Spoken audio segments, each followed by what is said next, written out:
sushi. Pero súper encantada de estar aquí con Malenka Ramos para presentar su última novela, Los crímenes de Hamlet. Que te iba a decir, ¿quieres comentarte un poquito de qué va el libro? ¿Quieres que lo comente yo?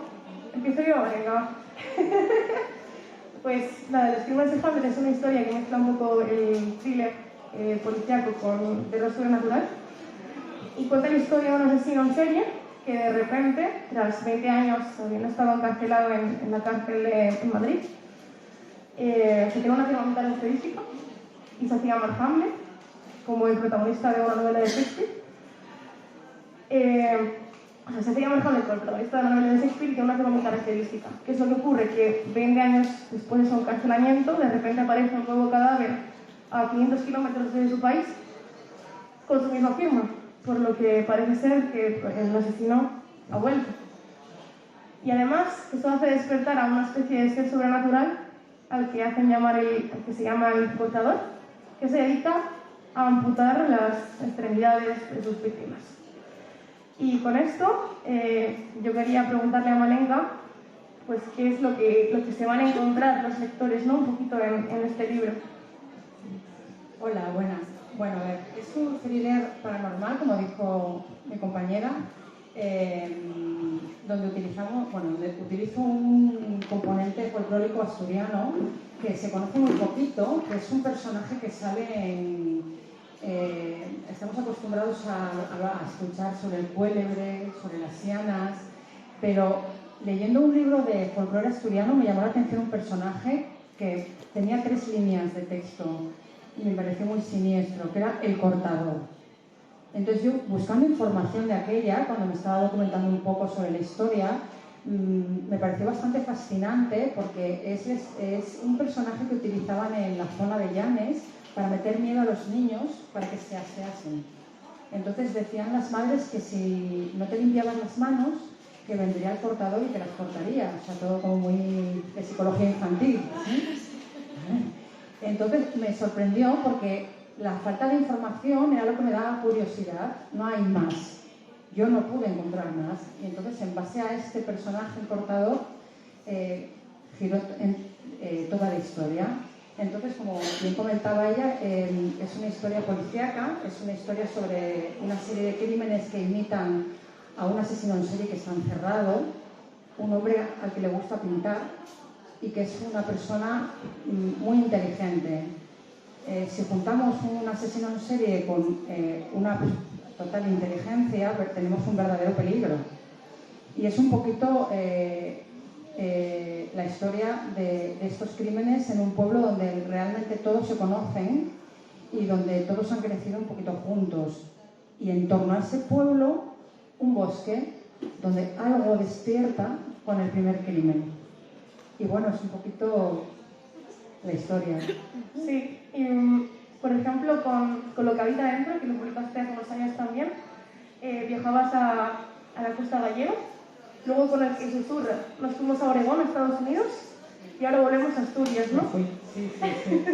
Volvemos a Asturias porque tenía ganas de hacer algo que fuera en un entorno familiar conocido. Es complicado, ¿no? Porque como que a lo mejor el glamour ese que existe en las novelas extranjeras, donde te sitúan en un lugar de fuera, como que es muy llamativo, ¿no? Para el lector, pero luego te pones aquí y dices, hay verdaderas maravillas donde puedes situar un pueblo, una historia, y yo la situé en un pueblo que está cerca de la Garganta Divina, en un entorno siniestro, que es un bosque que lo rodea, y ahí viven nuestros personajes principales, y ahí es donde se desarrolla toda la historia y donde empiezan a aparecer mujeres flotando en el río, como Ofelia, entre las flores. A mí me llamó mucho la atención el hecho de que decidieras como mezclar un poco estos dos géneros, ¿no? Lo de el thriller policíaco por un lado, con la trama de resolver quién es el asesino y tal, Sí. y luego la trama del contador con todo lo que le rodea, ¿no? Entonces, Sí, pero eso es algo que me gusta mucho leer novela policíaca, pero cuando tú tienes que defenderte de algo que existe, es como menos tenebroso, porque tú te enfrentas a algo vivo, algo que está ahí. Pero cuando tú tienes que enfrentarte a algo que no ves o algo que no sabes si realmente existe, si es producto de tu imaginación, que también puede ser, de tu paranoia, de tu miedo, o es algo real, entonces ahí se combinan elementos que son bastante siniestros y que te hacen dudar. Entonces estamos hablando de personajes súper reales, o sea, policías, gente de pueblo, gente muy cerrada también, gente un poco más moderna, que está más involucrada, gente joven, mayor.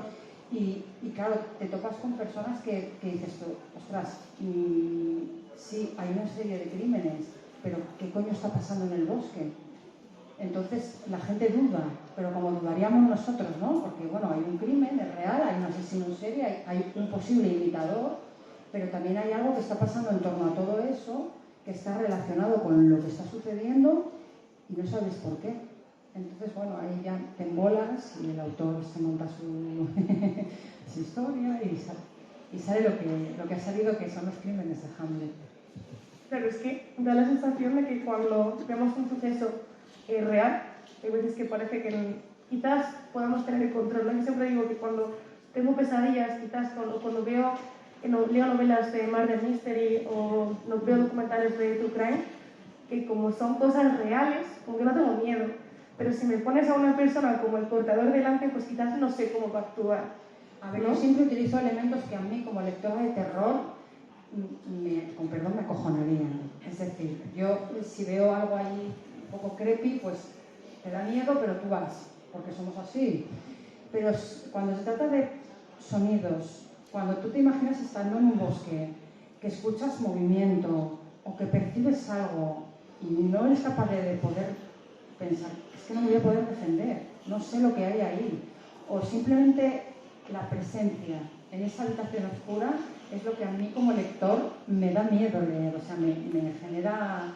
Entonces intento encajar esos elementos en las novelas, pero también con una dosis de realidad para que hasta los personajes piensen, hostia, ¿me lo estoy imaginando o realmente está pasando? Entonces ahí es por donde se mueve un poquito esta historia. La verdad que es muy guay, a mí me gusta muchísimo porque además creo que la parte de thriller policíaco como que aporta mucha agilidad a la historia. A la hora de leer me parece como muy ágil, me mantiene un ritmo muy constante, muy de querer darle la vuelta a la página para ver qué es lo que va a pasar a continuación.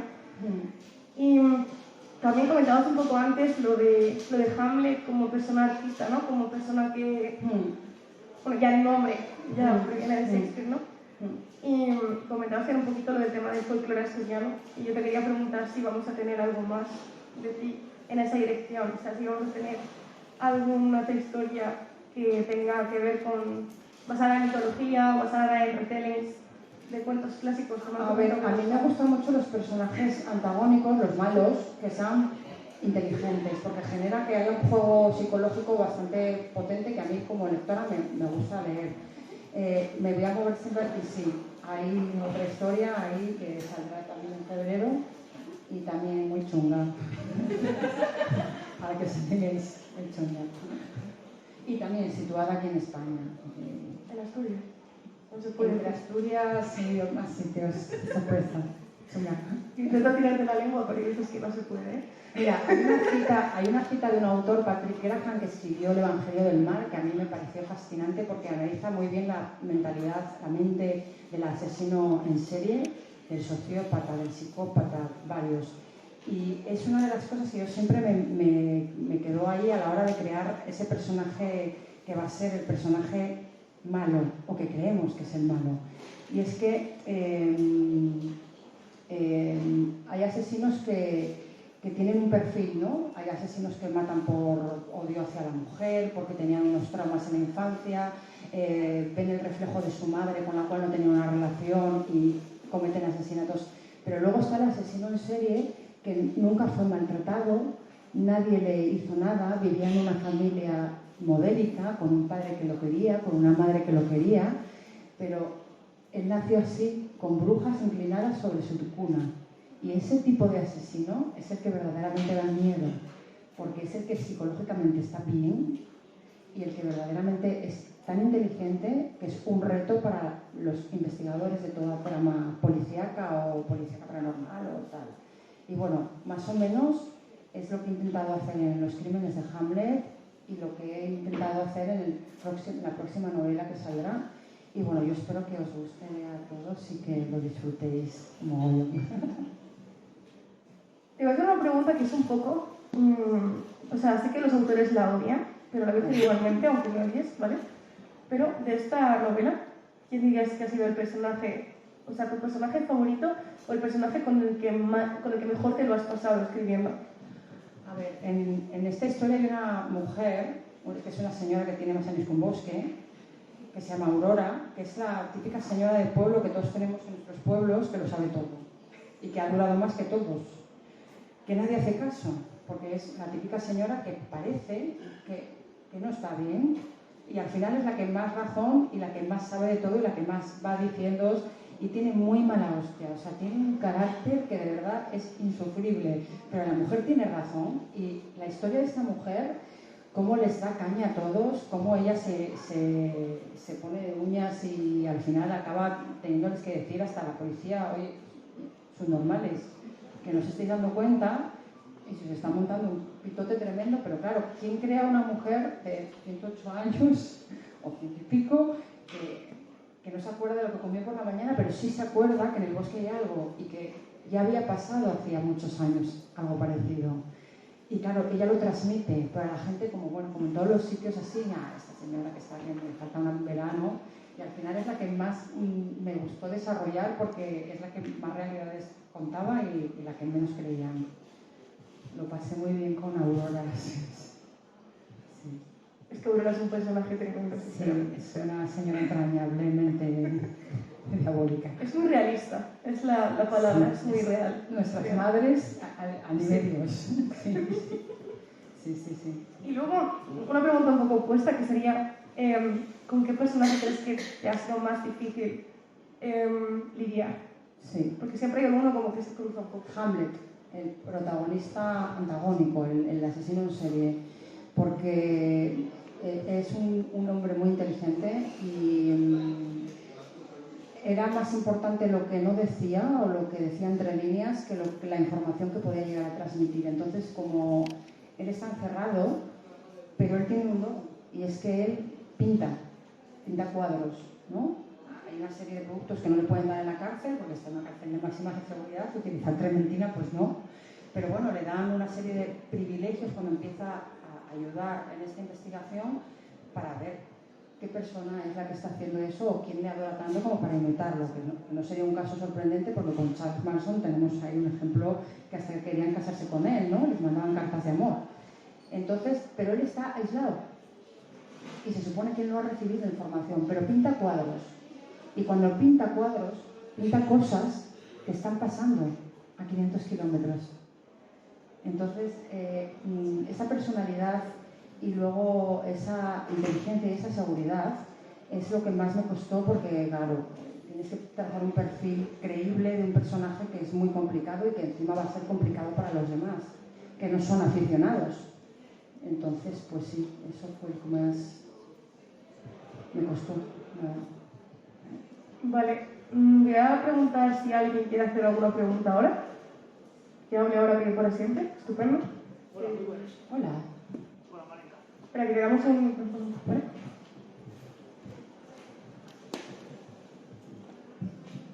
Gracias. Bueno, primero felicitarte por la novela porque disfruté muchísimo con ella. Gracias. Y nada más que apuntar que lo que me llamó la atención a la hora de echarle mano fue que la historia del cortador, ¿no? Que te sentí en los medios de comunicación, que era un personaje mitológico que yo personalmente desconocía, pero que vemos como la tradición oral es muy importante, ¿no? Sí. Nada más que hay que ir a los pueblos de Asturias y charlar con alguien y te va a contar una serie de leyendas o de conocimientos que tenga de atrás, y eso sirve para montar historias. Porque muchas veces yo me doy cuenta que los propios autores asturianos, cuando echan mano de la mitología, acuden a la mitología griega, a la romana, a la nórdica, y a ver, no, lo tenemos muy cerca de casa y tenemos historias muy buenas para contar. Entonces, bueno, te felicito por ello porque gracias. No suele ser habitual. Gracias. Y después una pregunta sobre la novela que me llamó la atención, que no recurres explícitamente a los topónimos reales de esa zona. Quiero decir, sí el Valle de Caín, pero no el pueblo de Caín, que es realmente lo que existe, ¿no? aunque sí está Garganta Divina, el Puente Bolín, que son sitios reales, sí. Pero sin embargo sí aludes a Madrid, Puerto Rico, eso que fue un poco para crear una especie de Claro, es para crear un misticismo ambiente místico y que no se pueda situar en ningún sitio, que sí que imagines un entorno conocido, pero que no sea ahí. No quería situarlo en un punto concreto, quería crear un pueblo y alrededor ese entorno conocido, pero sin ubicarlo en un punto concreto, ¿vale? Porque quería darle ese rollo místico, la verdad. Sí. Gracias. Nada, a ti. Hola. Hola, yo quería hacer una pregunta un poco más técnica. La narración de la novela es en tercera persona, el narrador omnisciente, pero al principio tenemos un poco distinto el enfoque. Está visto todo, eso creo que no es spoilers, pero está visto todo desde el punto de vista de una mosca. Y te quería preguntar por qué te decantaste por justo una mosca, ¿por qué así? Porque es muy distinto al resto de la novela. Te digo la verdad, no tengo ni idea.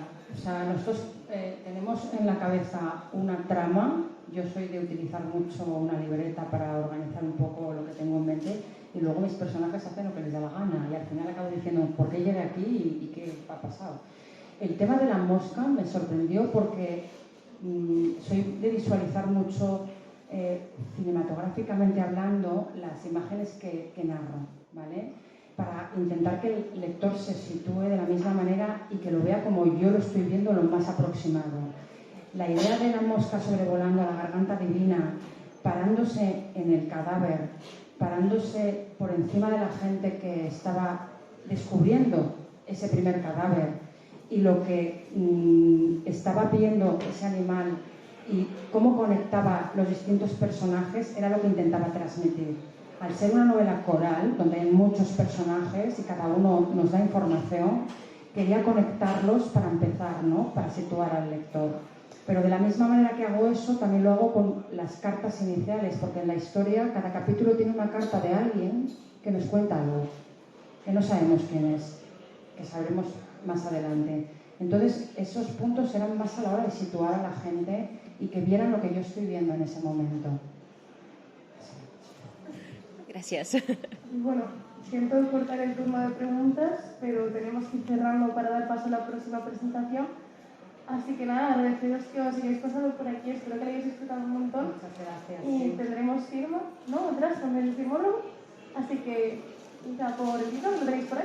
Y podéis ir a pasar aquí los oficios. Muchas gracias.